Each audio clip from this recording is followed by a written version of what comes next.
How great would it be to get up close and personal with the beauty industry heroes we love and admire, and to ask them, how did you learn to do what you do?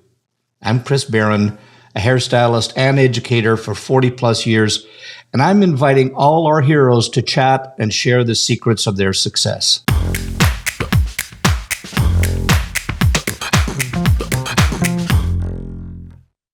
Welcome to another episode of Headcases, and to paraphrase a quote from our guest, so many people in our industry can't wait to open a salon, and therein lies the rub.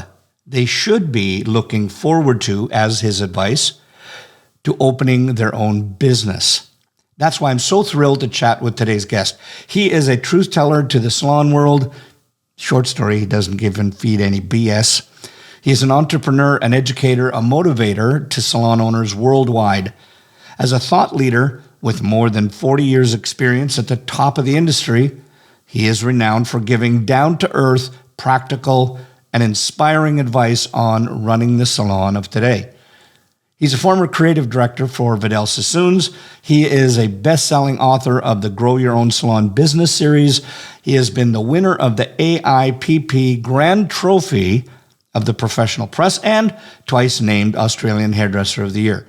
People from 30 countries participate in his online business courses, and quite proudly, I am happy to say he is a fellow podcaster of the Grow My Salon Business, which attracts subscribers from over 70 countries. So let's get into this week's Headcase, Mr. Anthony Whitaker. Antony, it is so great to have you on here. I think it's been like 100 years since we talked last. Because I know even the last time I think I was in Oz was probably, I'm guessing, almost 15, 16 years ago. And but it's always, I've been following your career. I've always been amazed at not only the things you do, but how you have just evolved yourself in our industry. So firstly is welcome to Headcases. It's really good to be here. It's a real honor to be here. And I'm really looking forward to it because, as you know, I've got a podcast, and it's so nice to be on the other side of the microphone and just to sit here. And I've not had to prepare anything except to turn up. Yeah, and that's all we're asking because, I say, I've always been impressed with you, and I'm sure as we get into this and see the human that is behind that great success you've had, that's exactly what they want. So awesome stuff. Now, let's just jump right into it. And I always ask everybody what their hair story is first so that they can get a vibe of what you're about. So what's your hair story? How'd you get into it? How did it evolve and so on? Okay. Interesting. I've told this before, but it is interesting. People are intrigued by how people get into this industry, and I stumbled into it. There was no great master plan. I had lots of jobs. I left school when I was very young. So I was 15, I left school, and I had something like 16 jobs between then and before I started hairdressing, which was when I was 21. So I'd bounced around a lot, and I hated every job I'd done. They were all just work, and all I was concerned about is when's the coffee break, and when's the lunch break, and what time can I leave. And it never occurred to me that I was going to find something that I really liked. My parents were a bit concerned about this sort of wayward son of theirs, because all my brothers and sisters had trades, and they'd left school and done the sensible things, and they'd become whatever they chose as their career. And for me, here's me bouncing around one thing to the other. And they suggested I went and saw a careers counsellor. And I went and saw this careers counsellor who was a government careers counsellor. This was in New Zealand because I was born and brought up in New Zealand. And this was a rather elderly lady, frumpy elderly lady. Elderly, she's probably my age now, so 35, maybe 40 at a push, And, she started asking me questions. And one of the questions she said to me was, she said, "What do you want from a job?" And I didn't want to be there. And I was a smart aleck 21-year-old. And she was like this little old lady who was rather bossy. And when she asked that question, "What do you want from a job?" I said, Well, I want to work inside. I don't want to get my hands dirty. I want to listen to music while I work. I want to do something with my hands. I don't want to be sat at a desk. I'd quite like it to be something creative. I want to have fun. Maybe the opportunity to have my own business one day. I don't want it to be too serious. I want to be able to talk to people. I really like talking to women. And I was actually just being a bloody idiot, like a lot of 21-year-olds would be. There was no really serious thought given to this answer. It was more, so sort that out. And she just looked up straight away from her pad. She'd been scribbling down my little list of things. And she said, have you ever thought of becoming a ladies' hairdresser? Now, just to put you in the picture, I've got 5 brothers. My dad was a furniture restorer. My brothers are painters and decorators and panel beaters. And, they work with their hands. And that was sort of the trajectory that I was meant to go on. And ladies' hairdresser didn't fit into, this is 1978. It just really didn't fit that profile. And so I just looked at her with absolute contempt. And 5 minutes later, I left. And a couple of weeks later, and I never thought about it again, just walked out, a stupid idea. I knew that was a waste of time. A couple of weeks later, I was getting my hair cut. Now, we're a similar vintage. And this was 1978. And this was very much that transition period of the barbershop and the ladies' hairdressing salon to the unisex salon. Now, thank God, it's actually diverged again. But what a lot of younger people don't realize is that, 60s and 70s, it was sort of that era of, the Beatles, the Rolling Stones, that whole thing where men wanted to grow their hair longer. And the barber, the traditional barber, just did a short back and sides. What do you mean you want to grow your hair longer? So men started going to these ladies' salons or getting ladies' hairdressers to cut their hair. And that was really the birth of the unisex salon. And anyway, the reason I'm telling you that story was I used to go to a unisex salon that was basically a glorified barber who I'd known for years. He went to school with me, but he was 4 or 5 years older than me. He was a friend of my brother's. And I went in to get my hair cut 2 weeks after this careers counselor. And he said to me, so what are you doing with yourself now? He knew I'd been bouncing around job to job. And I said, I don't know. And I said, I'm actually between jobs. He said, well, what are you going to do? And I just looked around and I said, well, I might have a crack at this. And I didn't, it just came out. Do you know what I mean? It literally just came out. And he finished cutting my hair. And it was like a la Barry Gibb, sort of cover half the ears, give it a blow dry, turn it all under. Do you know what I mean? It was a classic Barry Gibb, BG 70s sort of haircut. And at the end of it, he said, look, we're going to open another salon. And it's going to be very much more aimed at the female market. And it opens in a month. And I haven't got any apprentices yet. But I'm looking for an apprentice. He said, you're a bit older than what I was looking for. He wanted someone straight out of school. But he said, if you're serious, I'll give you a chance. And so that was it. Like I started working for this guy in really what was a barbershop who probably did 25% of female clientele. To then transitioning to his new salon, which was very much a more female-orientated salon. And I just loved it. I absolutely loved it. I mean, there was a day about a month into it where he used to give me a ride home, because he lived a bit further on from my parents. And I said to him, I was a bit embarrassed. I said, when's payday? And he said, oh, every Thursday. And, I'm not the sharpest tool in the shed, but I said to him, well, hang on, I've been here 4 Thursdays. I've never been paid. And he said to me, I was just waiting to see how long it took before you asked. And it was a bit of a defining moment for me because every other job I'd had, it was countdown to payday. Right. I didn't think of this as a job. I just loved it. I had absolutely had a ball. And so that was the beginning of my love affair with hairdressing. I sort of never looked back from that point on. That's amazing. And it's funny, the people that I talk to on here, and I'm sure you get that as well, is that people that are, like you said, our vintage, the parameters, the things that we've done in our industry, there tends to be a lot of similarities in our upbringing. Because like you, I never wanted to be a hairdresser. I just fell into it. I won't belabor people that have listened to this before with my story, but it was very much like yours. Is I just kind of fell into it, and then had that defining moment that really pushed you forward. And like with yours, you went, "OMG, I love this." You know, and I think that's just amazing. What I want people to hear and listen to this is, or if you're hearing, then you're obviously listening, hopefully. But if you're watching this, that you're getting the gist of this, is that in this industry, you have to have, there are going to be some hard times in there. But if you can get through them, this is the most amazing industry that there is to really work in, because you can set your own hours. You know, if you want an increase, you can do that too.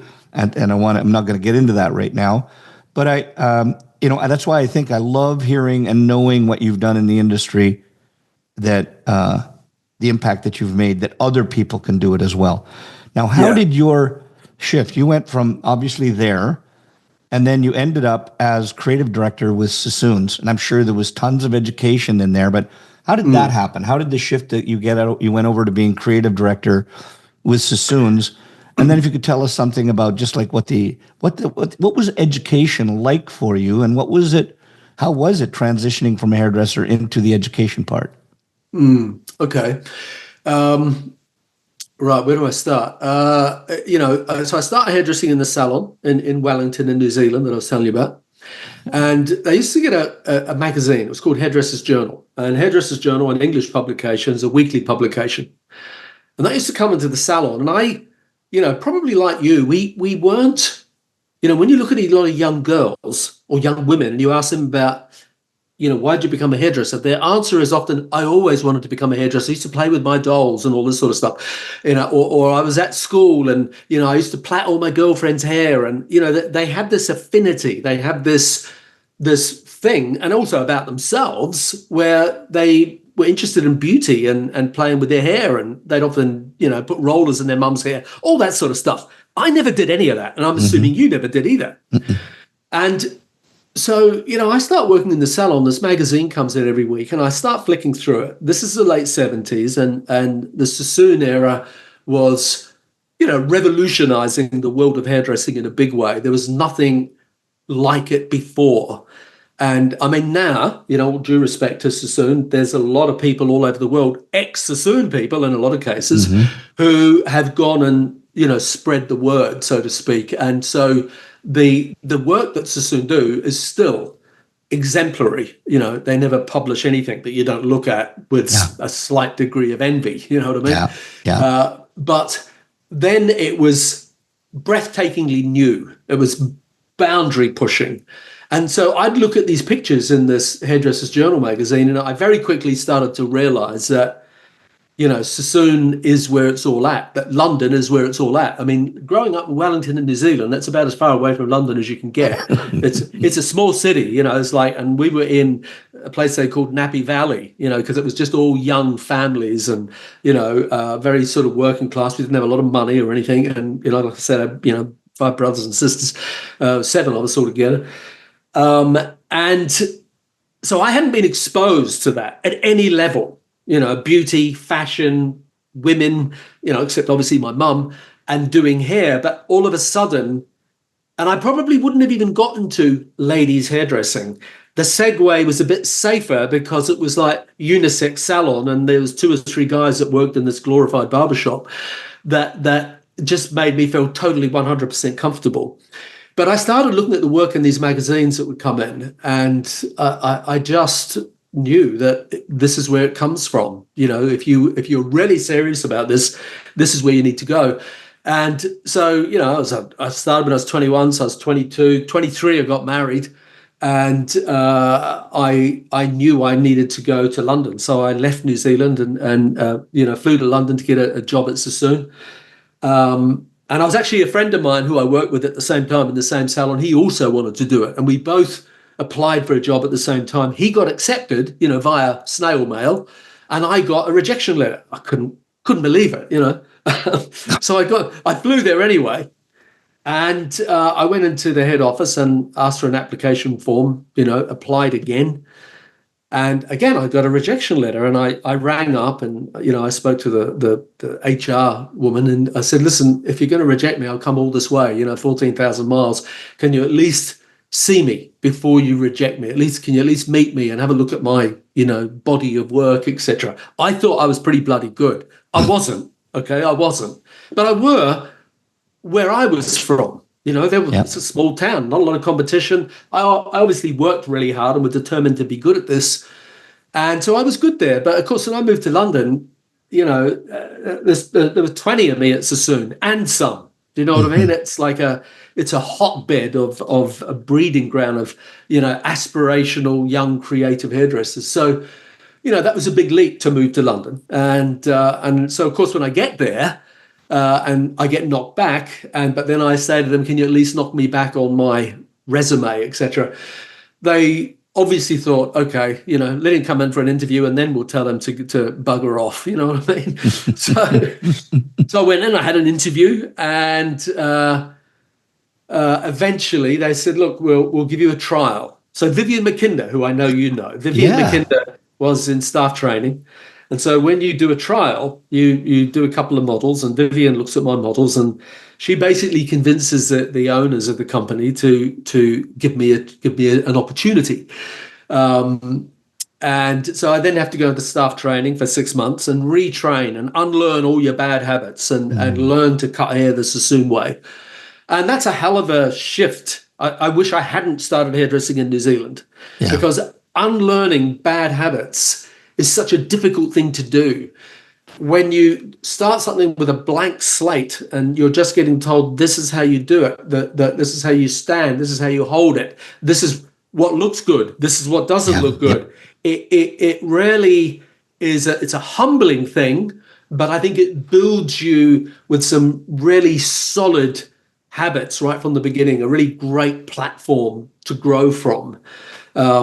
So, I was there for almost 10 years, and I very quickly knew, so after I did my staff training for 6 months and I passed my test, etc., I then got put into the salons, but I knew very quickly I wanted to be a teacher.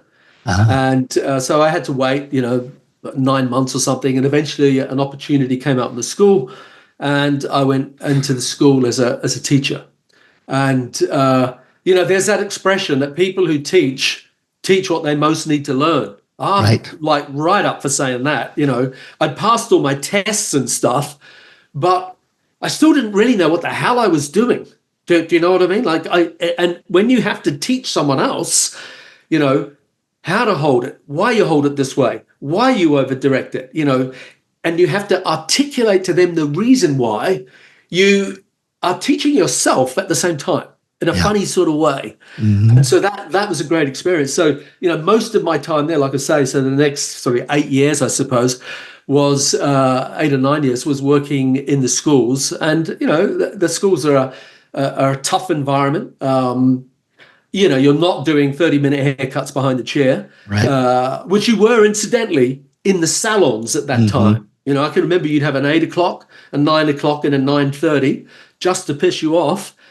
You'd be, so you'd be running behind from the get-go. And then for the rest of the day, you'd have 45-minute appointments. And then you'd finish the day at 4:30, a 5, and a 5:30, just to really. But here's the interesting thing. You probably use this expression, work expands to fill the available amount of time. Exactly. Yep. And that is such a good example of that. And myself and you, all day long, we will talk to young hairdressers and they will go, oh my God, I need an hour to do a haircut. Well, at Sassoon also now, it's probably 45. Well, it's no longer half-hour appointments. It's at least 45-minute appointments. Yes. And maybe for new stylists, they give them an hour or whatever it is. But I think the generation of hairdressers now that cut hair, they're convinced that you can't do a consultation, a haircut, and a blow dry and get them out the door in 30 minutes. But you can. And without compromising your quality of work. I think you have to learn how to talk and cut hair at the same time. Do you know what I mean? Yeah. Wow. That's a mouthful right there. Talk and work at the same time. Not only from the stylist working at the chair perspective, but as we all know, educators that are standing on stage, talking and working at the same time, which kind of leads me into that when you were there educating, so now I want to take the people down that path. So you started off, had this chance, went to London, got your chance there, went through the rejection, and then got your chance, and then you worked your way up through the education. And then from there, obviously, if you're doing that for a number of years, or you were doing that for a number of years, you wouldn't have been excellent at it if you'd been doing it that long, because then I'm sure they would have taken you out of there. Because I'm, Sassoon trained as well, and I know what it's like if you're not doing a good job. Now, here's the point that I want to get to, because where I said it at the very beginning about how you've evolved yourself and your career. How did the shift, because I think this is the hardest part for most people, is how did you make that shift when you're doing education and everything is on hair, and now all of a sudden, bingo, and I shouldn't say, I'm using that word in a very glib manner, but now you're a business guru. How did that, what was the transition? How did that happen? Okay, so at Sassoon, every Friday morning in the academy, where I used to teach in the academy, every Friday morning they'd have the general manager from the schools or the general manager from the salons would come down and they'd do a 1-hour business lecture. The rest of the week, Monday to Friday, everyone who was there from all over the world, as they were all qualified hairdressers at the academy, they were all coming to do, the most creative, advanced course that there was in the world of hairdressing. And I worked in there, so they were all business owners predominantly. And so that's why they put in this little 1-hour segment every Friday morning to start the day off on their last day of their course. And I used to sit in and listen to it, and I was intrigued by it. And I knew in my heart of hearts that I would not stay in London forever. I knew that a point in my career would come where I would move back to probably Australia, although I was born in New Zealand. My wife was Australian. And then I'd move back to Sydney and that I would open up my own salon. So I knew that that was going to happen. And I became more and more confident and more excited about that idea. And then, a point came in my life where, I was the other side of 30 and I was married and, thinking about kids and, well, where do you really want to be the rest of your life? Because all my family were obviously in New Zealand. And so I moved there and I opened up a salon and then another salon and then another salon. Very quickly, I opened up 3 salons, one of them which doubled up as a school. Now, that wasn't some great business acumen that enabled me to do that. That was a mixture of luck, good fortune, and naivety, and opportunities that were presented to me. And I went, yeah, why not? So all of a sudden, 2 years in, literally 2 years in, I've got 3 salons, one of which doubles up as a school, and everyone thinks, that things are going amazingly well.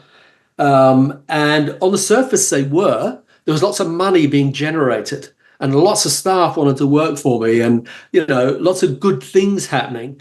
But there was lots of money being spent. And I wasn't focused on the money side of it. I was focused on, I was everything. I was the busiest one in the salons. I was, in charge of marketing. I was in charge of the images we produced. I was in charge of doing educational. I was doing everything, like so many salon owners are. And what I weren't paying enough attention to was the financial side of it. And I got a call from my accountant one day who said to me, "Listen, this is getting out of order. You owe a certain amount of money to the tax department, and I'm advised to tell you that it's my legal responsibility that you should declare bankruptcy." And I said, "Well, that's never going to happen." And he said, "Well, I've fulfilled my duties and told you that you need to." And I was like, "Well, no, I'll just work my way out of this." And then all of a sudden, I sort of had a bit of a mental shift about what I needed to do. So I started working a lot harder and produced more money, got my businesses under control. Obviously, this didn't take 5 minutes. I closed 2 of the salons. I expanded one of them so that I could get everyone under one roof. And I didn't lose any staff, and I pretty much didn't lose any revenue. I just had it all happening under one roof. because I was able to, expand that premises and obviously therefore reduce a lot of my overhead and my sort of management costs. So all of a sudden I had a very profitable business again. Now, that story took a minute to tell you. It took 3 years to happen. And then I started to, because I've always been a passionate educator, I started to get back out on the road, doing shows and seminars and working for different product companies and stuff. And, like when you're on stage, you do the same thing, I'm sure. You'll do a haircut and you'll talk about how you're doing the haircut. And then you'll often sort of turn the chair around and you'll say, well, now I'm going to do the same on the other side. Now, assuming it's a symmetrical haircut, it's like, you've sort of told them everything. So I would sort of say, so listen, it's pretty much the same as the other side. So if you've got any other questions you want to ask me about anything, I'm here for you. So ask away. And so what started happening was people started asking me questions about business. They could see that I was a bit of a big noise and I opened up, these salons quickly and then closed 2 of them just as quickly.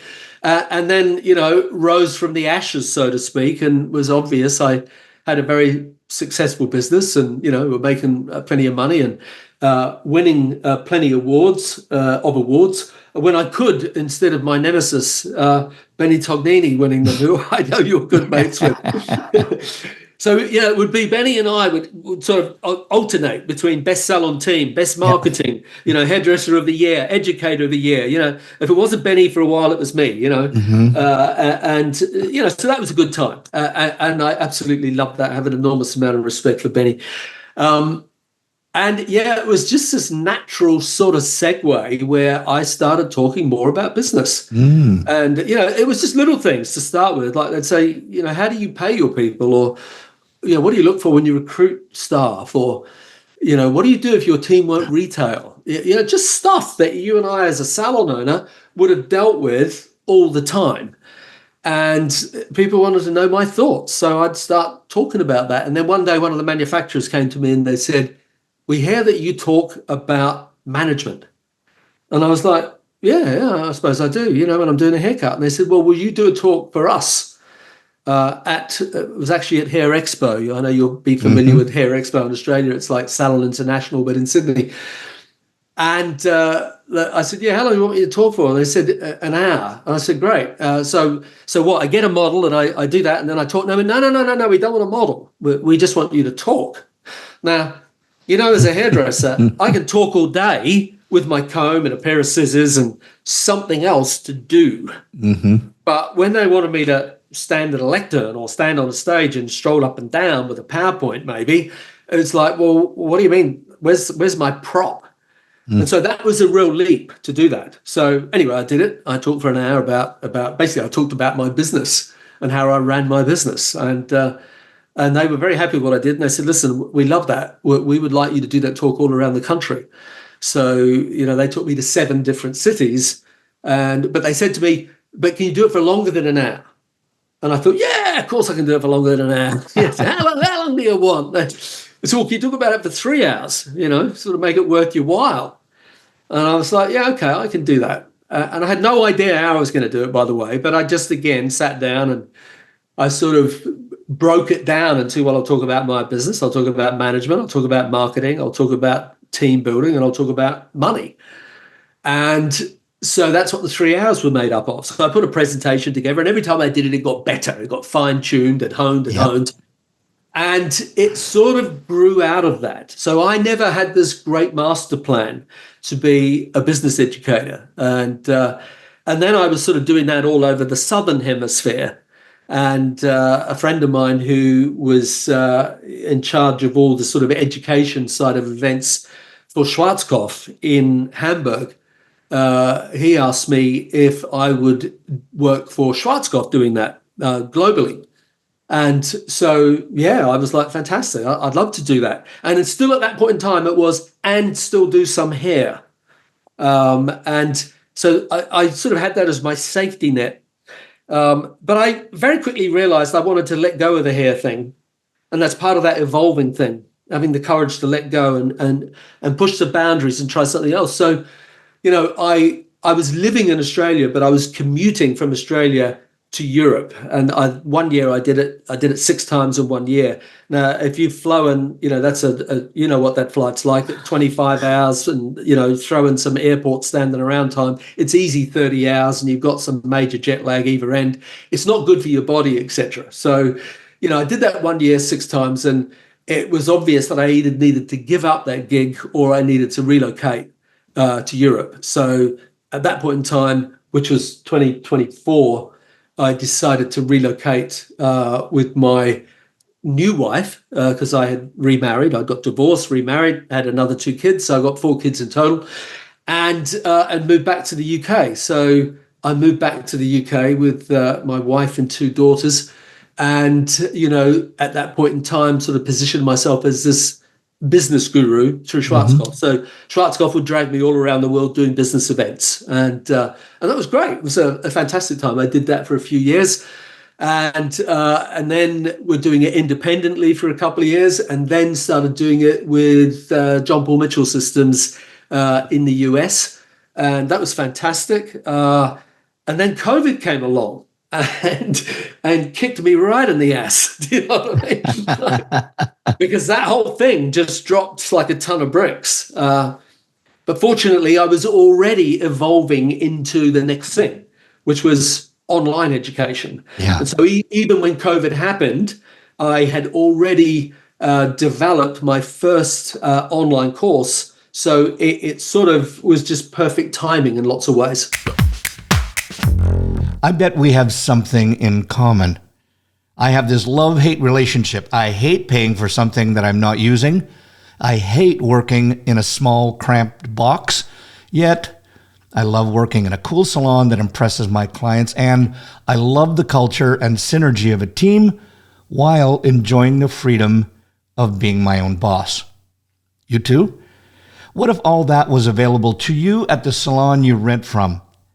Meet Artist on Go, a game-changing way to rent salon space.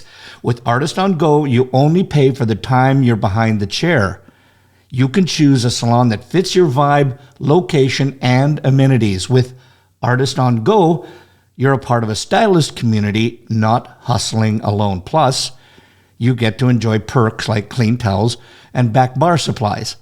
Check out Artist on Go, built for stylists serious about their clients and growing their brand without the hassles of managing a space. Here's the kicker. You can save more than 50% on your rent. To find out more, go to bit.ly/artistongocb. That's bit.ly/artistongocb.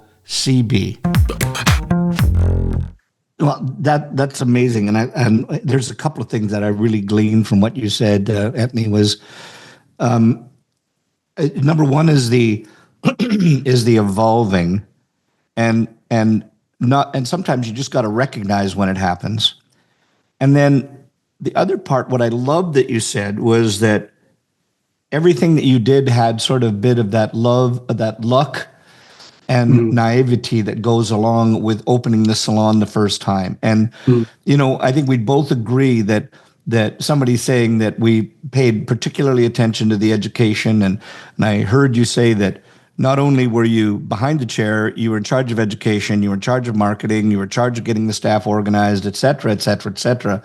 And there's so much on our plate that we have no time to build systems. You know, and I think that's the reason why, as they say, is that most salons never make it past 5 to 6 years and be successful because they're always in chaos. There's been no systems built. There's been no measurements of how to go from that systems that you've created into quality control and then having abundance.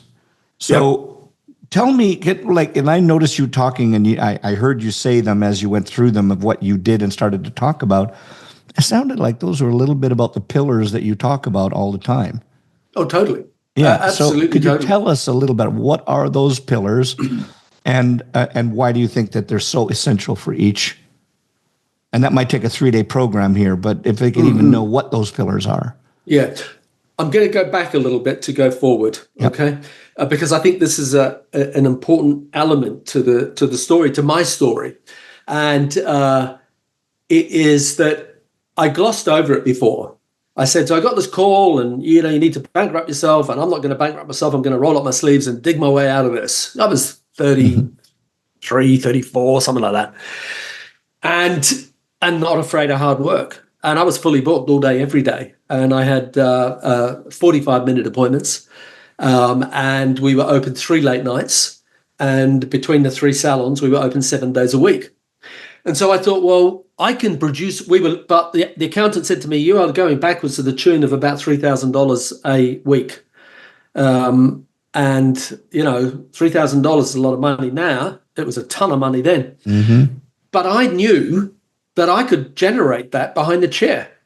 So I rolled up my sleeves and I got back behind the chair. And instead of working a 5-day week behind the chair and doing 1 late night, I was going to do 3 late nights, and I was going to do a 6 or 7-day week behind the chair. Because I had a waiting list at any one time, 40, 50 clients. So I was just flying, and I was a money machine. I was producing a lot of money. And so I managed to get the business on an even keel. But, you think when you're in your 30s, you think you're bulletproof. And then one day I started hiccuping. Oh. Got the hiccups. Now, we've all get the hiccups, but my hiccups wouldn't go away. And, I'm in the salon cutting hair, and people are giving me all these old wives' tale suggestions about how to get rid of it. Breathe in and out of a paper bag, stand on one leg, let me give you a fright, just all these different things, have a spoonful of sugar. I tried them all. And the hiccups wouldn't go away. And I'd go to bed that night, and I was still hiccuping, and I was exhausted. Can you imagine, when it actually felt like you were just being punched in the chest. It felt like you were being beaten up. I was in agony. And, I went to the doctors and they were a bit, you go to the doctors or the hospital in this case, and they were a bit, you know what, man, I've got more things on my plate here. There's a car accident's coming over here, and someone else has been knifed over here, and this person's overdosed. You got the hiccups, for Christ's sake. Put him behind that curtain. I'll deal with it later. And so I'm in A&E behind the curtain, and eventually this doctor comes in I hadn't seen, and I'd been there 7 or 8 hours. And he said, is someone looking after you? I said, I don't know. I've just been told to wait here. And he said, what's your problem? And I said, I've got the hiccups. And, he took my blood pressure and all this stuff. And he started having a chat to me, and he said, look, how old are you? And I said, I think at the time I was 34. I said, I'm 34. He says, I don't know what you're doing to yourself, but if this is what happens to you when you're 34, when you're 44, you're going to drop dead of a heart attack. And he said, this is just stress induced. And I knew it was overwork. I was just like pushing it way too hard. And so they put me into hospital, and they were mainlining Valium into me to try and break the seal. And I would stop hiccuping, and I was just exhausted. I'd collapse, and then I'd wake up again 2 or 3 hours later, start again, And so if you want to, I refer to it as the tap on the shoulder. It's a warning from someone up there, the higher power, that says, listen, time to change. It's not meant to be like this, so I'm lying in the hospital. I got 2 kids at this point, and an ex-wife, and a lot of outgoings to go with it, and I just realised that something had to change. This was all wrong, and I knew it was my business, and the way I was running my business, the way I was running my life was just not right, and. So I was in hospital for 3 or 4 days or whatever, and I eventually stopped hiccuping, and I'd sleep for 14, 15 hours, and, everyone was very concerned about me, but I went back to work and knew something had to change. And the first thing that had to change is that I couldn't work 7 days a week. I had to work 5 days a week. And, I would go back to 45-minute appointments, because I'd reduce my appointment times down to 30 minutes for men, just to make money. and I'd only do one late night, and I'd start looking after myself. And literally within a week, there was an advertisement for a seminar, a business seminar, nothing to do with hairdressing. And for whatever reason, I thought I'll go to that. It was a book that had just been launched. You will know the book and you will know the author. His name is Michael Gerber. Oh, yeah. And Michael had just put out the E-Myth. Yeah. And this is, whatever year this was now. I think he'd put out the E-Myth at in the 80s. I think it was. Yeah, I think it was 86, 87, something like that. So I go along to this event, and I'm the only hairdresser there. The rest of them all, actually, that's a lie. There was another hairdresser there. And it's this little old man. He's still alive and kicking now. He's 90-ish, but he's still doing business events online. And I was spellbound. Like, I just sat there listening to this guy, and it was incredible. And everything he was saying was talking to me. And I remember in the coffee break, there's this young lady came up to me, and she introduced herself. And because she was a hairdresser. And, everyone else was a suit and tie. Yeah. And there's me in there, T-shirt and jeans, and I don't know what she's wearing, but, she's a hairdresser, and introduces herself to me. And I'll never forget what she said. I said to her, "So how are you enjoying it?" I bought the tapes and the book and all the junk that goes with it. And she says, "Well, it's not really anything to do with hairdressing, is it?" And I just remember looking at her thinking, can't you see? Yeah. Can't you, it's business. And I've always used this expression. I don't know where I got it from. Actually, I do know where I got it from. I just remembered as soon as I said that, because a coach of mine said it to me. He said, "Tell me about your business." I said, "I opened up my salon in such and such." And he said, "Let me stop you right there." He said, "You didn't open up a salon, you opened up a business that happens to do hair." And I just looked at him like, "Oh, you smart ass." Do you know what I mean? It's just a play on words. But I tell you what, if you're looking for something to engrave on my headstone, that was pure gold right there. But the Michael Gerber experience, reading that book, The E-Myth, which is now 40 years old plus, it's still as relevant today as it was then, was the underpinning of me changing my business. And it was the underpinning of me understanding what a business is. And so I talk about money, finance, I talk about marketing, I talk about HR, team building, and I talk about management. And they are essentially the four pillars of every business, whether you're a legal firm, a hairdressing salon, a bakery, or a mechanics. They all have a management function. They all have a marketing function, a financial function, and an HR function. Now, some businesses might also have a sales function and a legal function, but in a hairdressing salon, those two things are sort of absorbed in amongst the management pillar, so to speak. Yeah.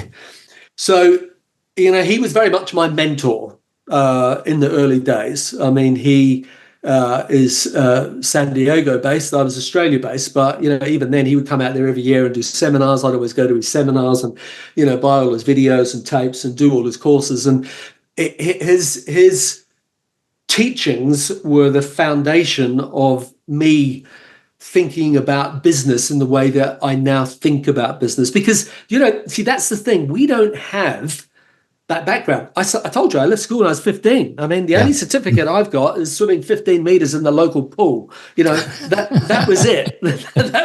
That's my qualification. I didn't go to university and do a management degree, an MBA or something. So I had no understanding of business. And I look around the world of hairdressers and I see that isn't just me. That is the world of hairdressers, that they're a good hairdresser working for someone else. They think they're taking all my money, so I'm going to open up my own. I'm going to become rich and famous and, live happily ever after. The world is full of hairdressers that reflect the person that I were. And I was lucky to meet a mentor that helped me, that guided me in whatever way. Not personally, okay? I don't have a personal relationship with him, but I'd met him a few times, attended lots of his programs, etc., and would hang off his every word. And that very much formed the foundation of what I do, So, and at the time, maybe I wasn't even as aware of that as I should be. So yeah, that was an interesting sort of segue to I had to go back to tell you Yes, that before. story to go forward to take you to where we are now. So yeah. So, what I loved about, excuse me, what I loved about what you said is about how your story, and it's reflected almost internationally across, because I was the same way. You know, I loved what I did, full book. I can go on my own, and it was interesting that I went to a seminar, and they said bring your books along. And the month that we brought our books in, and they got on stage and they were talking about everybody's books, and you know, you get all puffy and think that you're going to talk about how great you are, etc. And then they said, now there's this person that owns this particular salon. And I looked at their books, and the only reason that they made it past the break even point was their retail.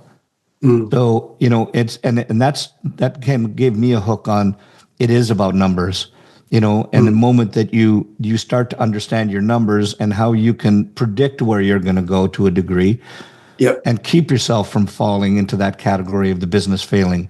So what do you say? Because it's constant in our industry. I'm not a numbers person.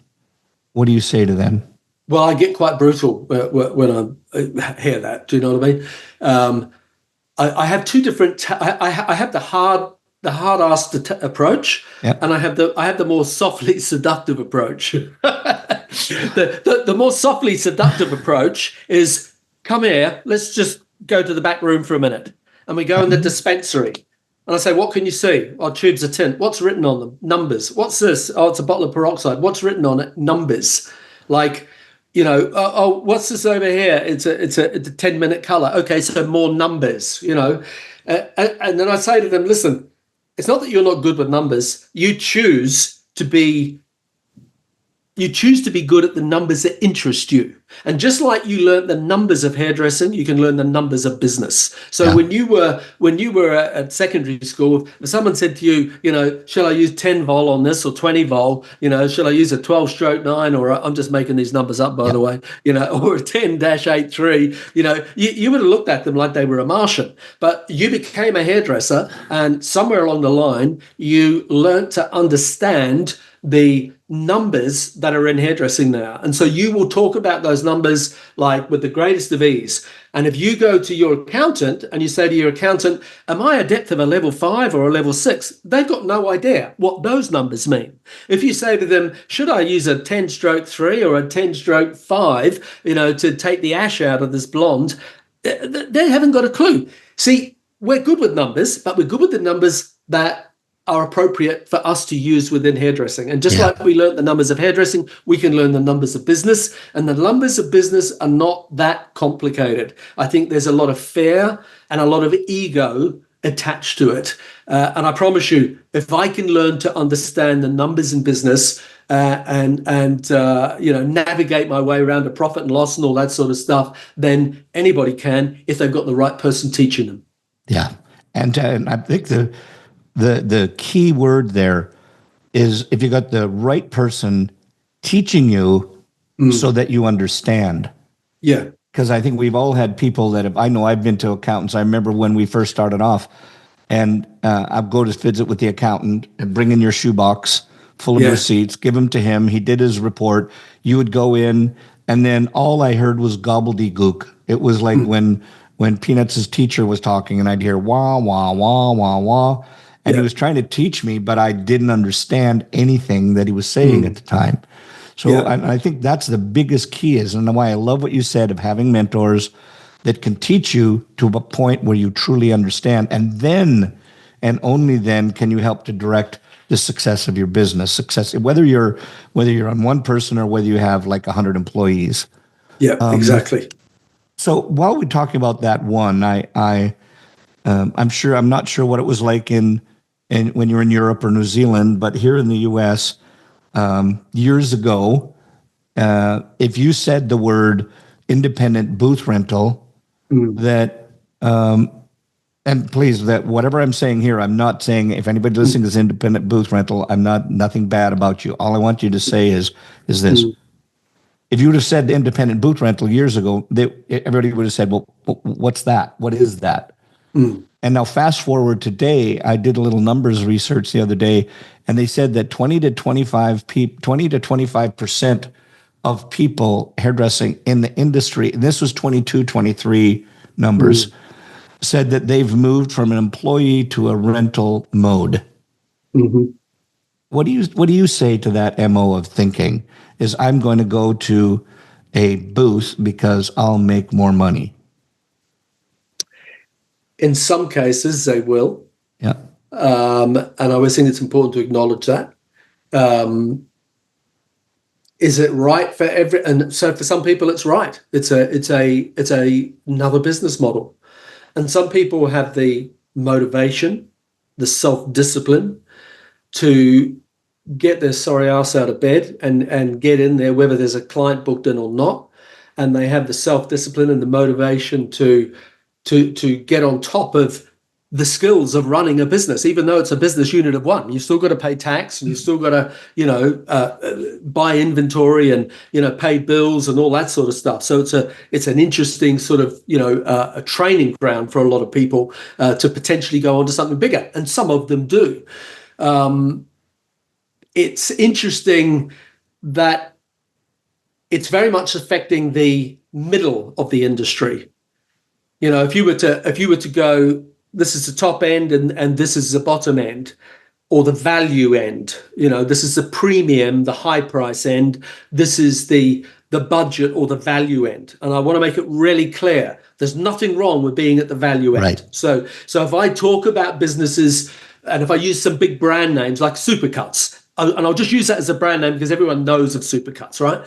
So Supercuts or everyone knows of Supercuts worldwide. Yeah. They know the brand name. So that's at the value or budget end. There's a huge market at that end.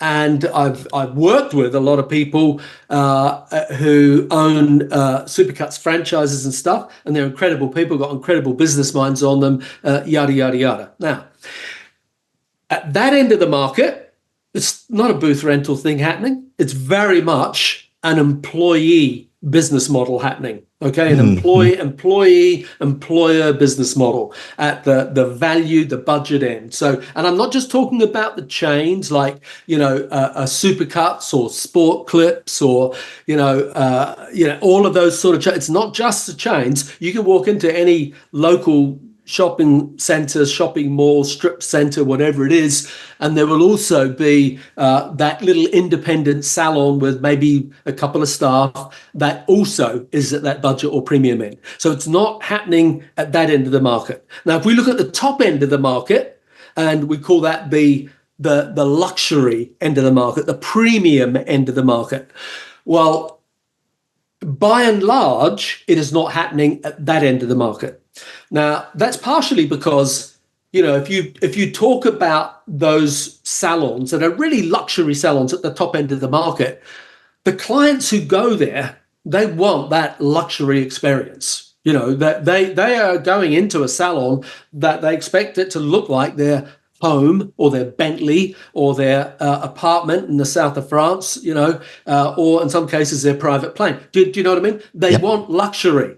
Mm-hmm. They don't want to be in your salon suite with an IKEA bookshelf that you put together yourself in a dodgy chair. They're never going to go there. Right. So the smart operators as hairdressers who work in those luxury brand salons, so to throw a couple of names in there, Van Michael in the United States or Jute in the United States. I mean, I'm a big fan of both those guys. They have incredible businesses and they're very much positioned more towards the premium or luxury end. Now, I'm not saying that they maybe don't have some people there that are on a different type of business model, but their businesses are predominantly built around an employee-employer business model. And they have built phenomenal, incredible businesses because of it. And they've got people that work in those businesses that earn a ton of money. But because they produce a ton of money. And if they had gone out on their own into a little salon suite, they wouldn't have been able to produce that amount of money because they don't have the infrastructure and the resources around them.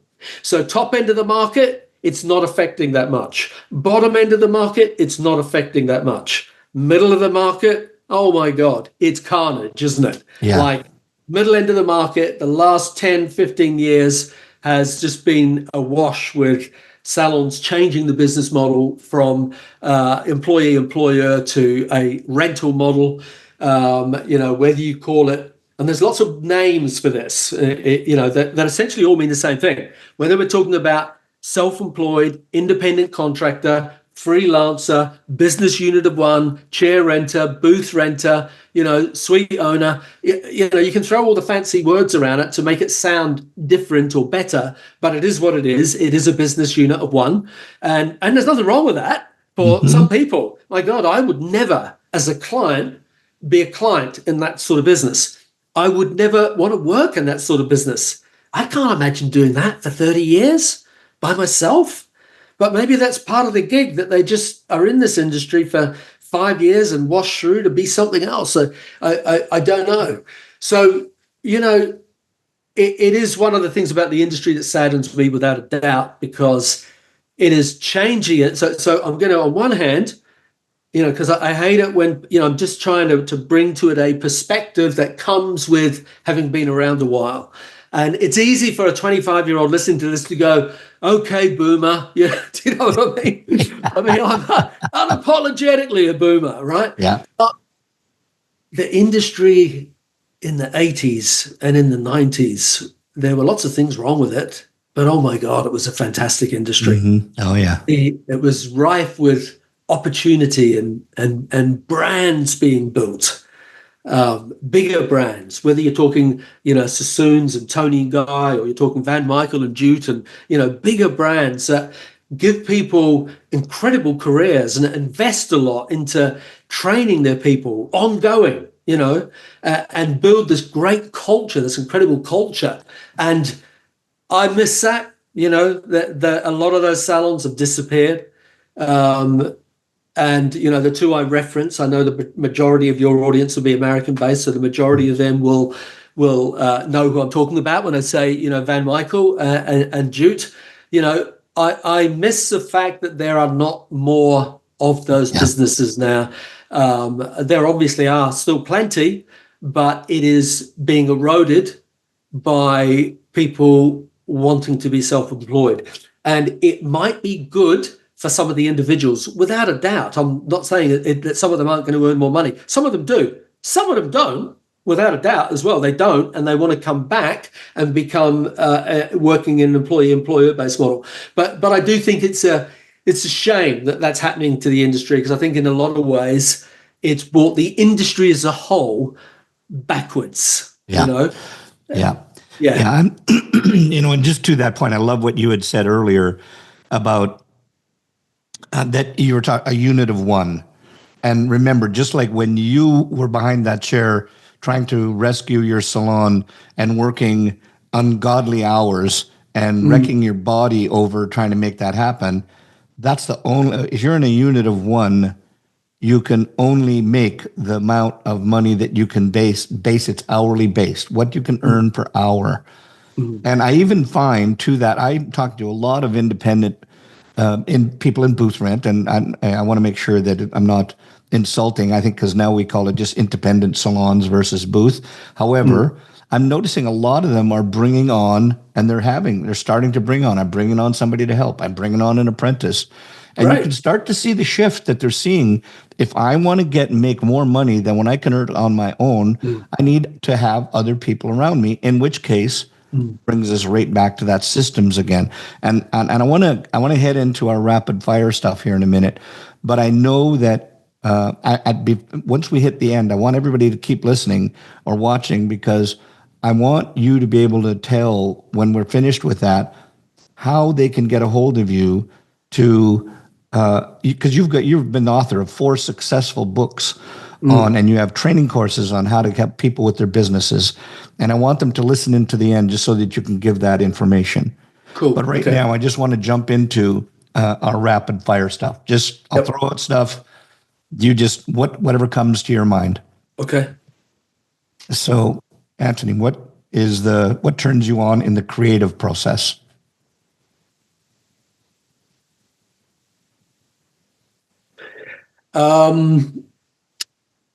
Looking at how you can do it better. Mm.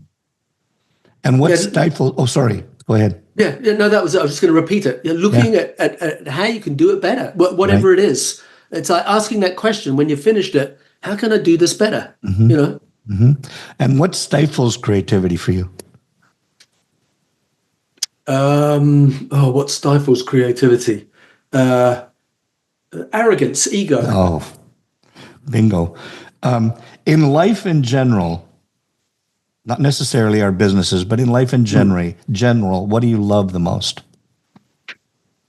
Oh, my family. Awesome. Yeah, What do you without a doubt. dislike the most? Life in general. Yeah. The global political environment that we're currently in. I think Yeah. it is. It's a tragedy waiting to happen. Check. Yeah. A thing that you love the most about our industry? The fact that it gives a lot of people an opportunity to become someone, something, do something that they never would have had otherwise. And that's certainly me. Yeah, me too. And what do you dislike most about our industry? Dislike most about the industry. Again, probably, ego and arrogance of it sort of ties into what you just said before about the salon suite thing. I just can't, it saddens me that people think they can go to beauty school and then come out of beauty school and open a business. It just, I'm not wanting to say the answer to the question is stupidity. Yeah. That's the answer to the question, because that's just stupidity, no matter how you look at it. Yeah. Yeah. Good. And the person that you admire the most? Probably my wife. Oh, love it. She puts up with me. You got to admire that. Yeah, I think women find out too late that we're too hard to train. This is an interesting one I always find. What's your most prized possession? Thing that you own?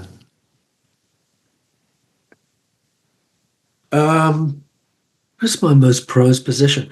I've never thought of that. Okay. Yes, it would be a set of photographs that I've got. Yeah, me too.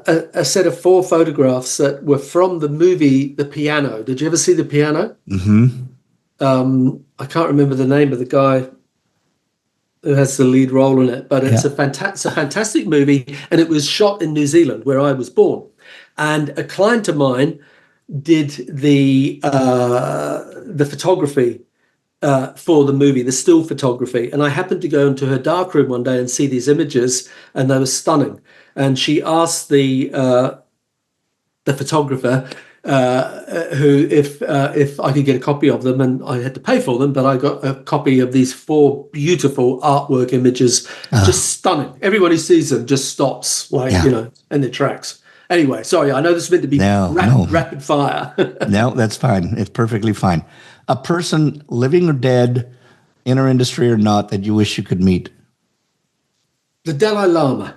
Oh, you're surprising, the number of people that say that. I agree.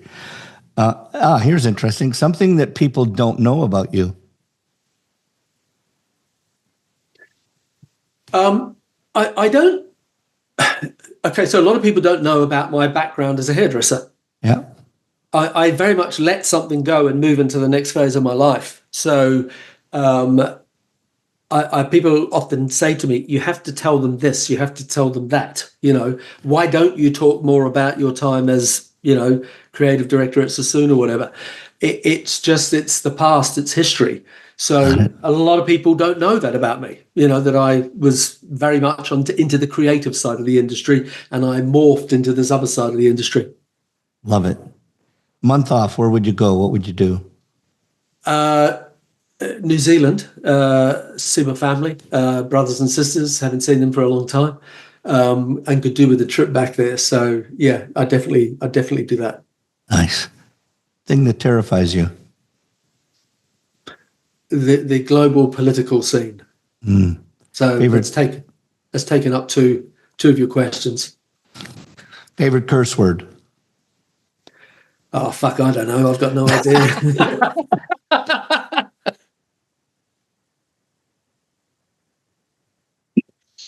Oh, that's the best one I've ever heard. That is the best.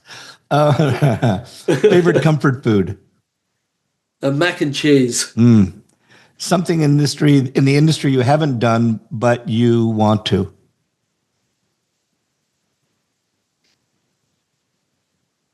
I've done everything I want to. Love it. Yeah.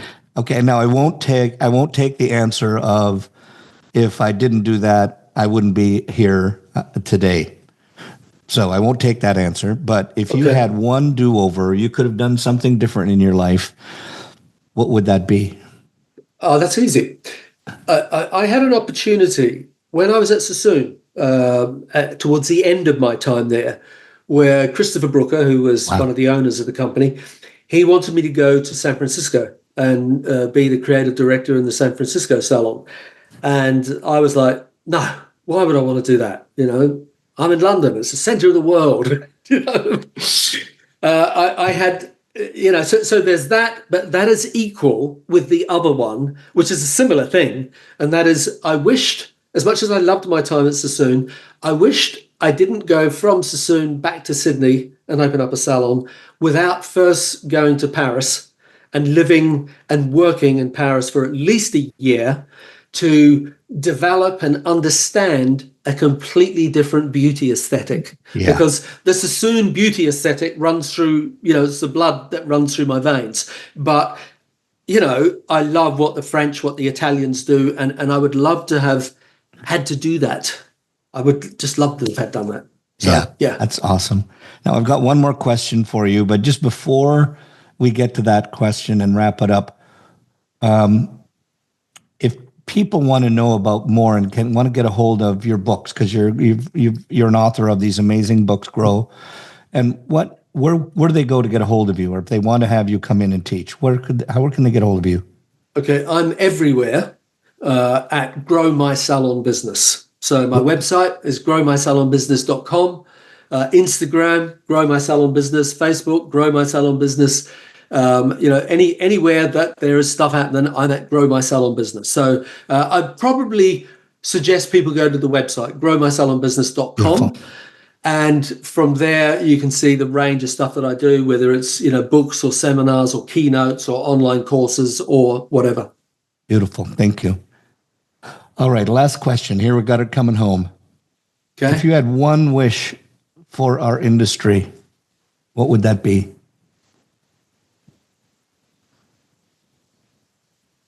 That hairdressers would embrace developing their business acumen with the same passion that they embrace the creative side of it. Because individually, both those things are powerful. Yep. Collectively, that makes you an unstoppable force. Right. So, yeah. Beautiful. Well, I'll tell you, I'm going to go back to a line that I wrote down that I love that you said, is that you're the owner of that business said it was countdown to payday. And I think that really with our listeners and watchers that are on here right now, this has been your wake-up call for countdown to payday. So, Antony, I just want to say thank you so much for giving up your valuable time just to be with our peeps. So I just want to say from the bottom of my heart, thank you. And it's been amazing. My absolute pleasure. It's definitely something that I've wanted to do for a while. I listen to your podcast. I love it. You have some, you know, great guests on there. There's some great conversations that I had. And thank you for giving me the opportunity today to speak with you and your audience. So thanks very much. Absolutely. Cool. Always a pleasure, my friend. Cheers. Thank you. And all the best. Thanks. Thanks again for watching this episode, and if you liked what you heard, remember to smash that like or follow button depending on your preferred platform. And make sure to share it with anyone you know that might be a fellow Headcase. Headcases is produced by Cut Action Media with Marjorie Phillips doing the planning parts, Lee Baran on the video bits, and Adrian Taverner mixing the audio jazz.